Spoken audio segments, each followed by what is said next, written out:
किया हुआ ताज है, धन है, संपदा है, अनेक रत्नों से भरा हुआ भंडार है, परंतु इतना होते हुए भी मन को शांति नहीं।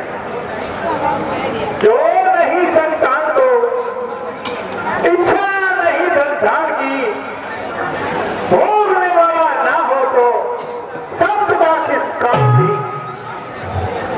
आंखें हो मौजूद लेकिन आंख का तारा नहीं, दिल हुआ बेकार जब भोगने वाला नहीं।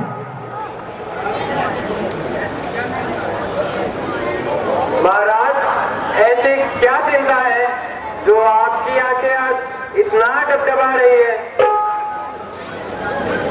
मंत्री जी, तुम जानते हो कि अब मेरा चौथा पद आ चुका है। जीवन का कोई भी भरोसा नहीं। मैं मालूम आयु का दीपक कब बुझ जाए। मैं सोच रहा हूं कि मेरे प्राणों के साथ सूर्यवंश भी समाप्त हो जाएगा।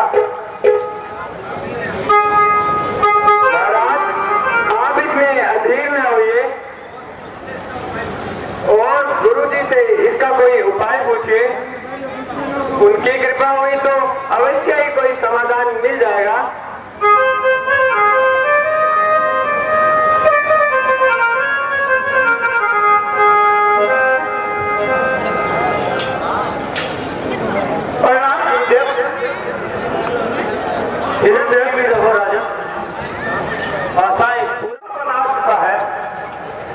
आप ही कुछ विद्या देकर बताए कि मुझे अपने संतान का सुख कैसे प्राप्त होगा।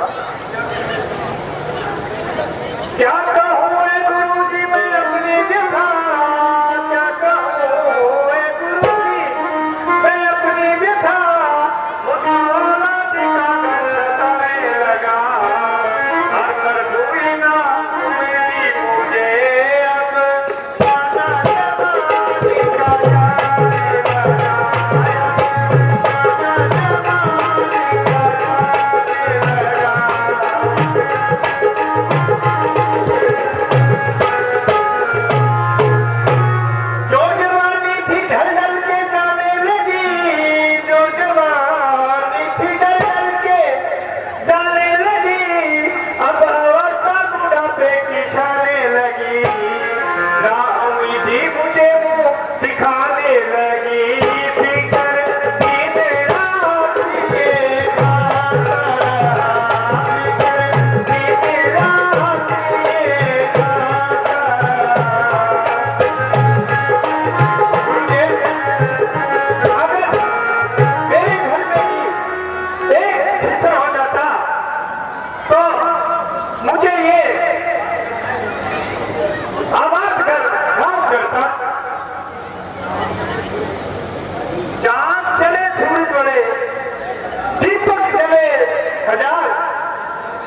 महाराज, आप जैसे गुरु हमारे सर पर है और फिर भी ये संतान का दुख हमारे पीछे क्यों लगा हुआ है? राजन संसार में सुख के बाद दुख और दुख के बाद सुख आता ही है। इंसान को घबराना नहीं चाहिए। ईश्वर की बाहें बहुत लंबी है, वह तुम्हारे पर अवश्य कृपा करेंगे। तुम्हें एक उपाय बताता हूं, बताइए गुरुदेव, जिससे तुम्हारी मनोकामना पूर्ण होगी। राजा महिपाल की नगरी से सिंह ऋषि को बुलाया जाए। वह क्षत्रियस्थ यज्ञ करवाना चाहते हैं। उसी यज्ञ द्वारा पुत्र फल की प्राप्ति होगी। जैसे गुरु जी की आज्ञा। मंत्री जी, आप किसी संदेश वाहन को भेजकर सिंह ऋषि को बुलाया जाए।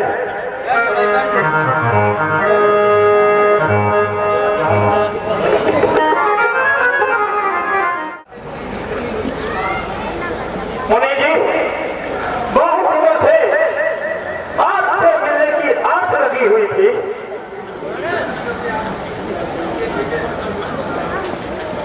गुरुदेव, आपके आगमन से मेरा महल आबाद हो गया है। गुरुदेव,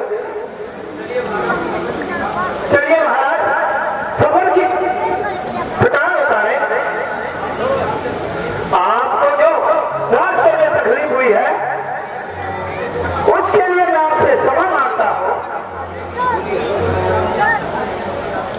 राजन, मुनियों को विश्राम की आवश्यकता नहीं होती। क्यों इतनी तकलीफ की? क्या है असल मुराद? किस कारण हमको किया याद? राजन, तुमने याद किया, क्या अड़ता काम तुम्हारा? विपद पड़ी है तुम पर भारी, यह अनुमान हमारा। हम वनवासी सन्यासी क्या देवे तुम्हें सहारा? मेरे लायक जो काम होंगे कीजिए जरा इशारा।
है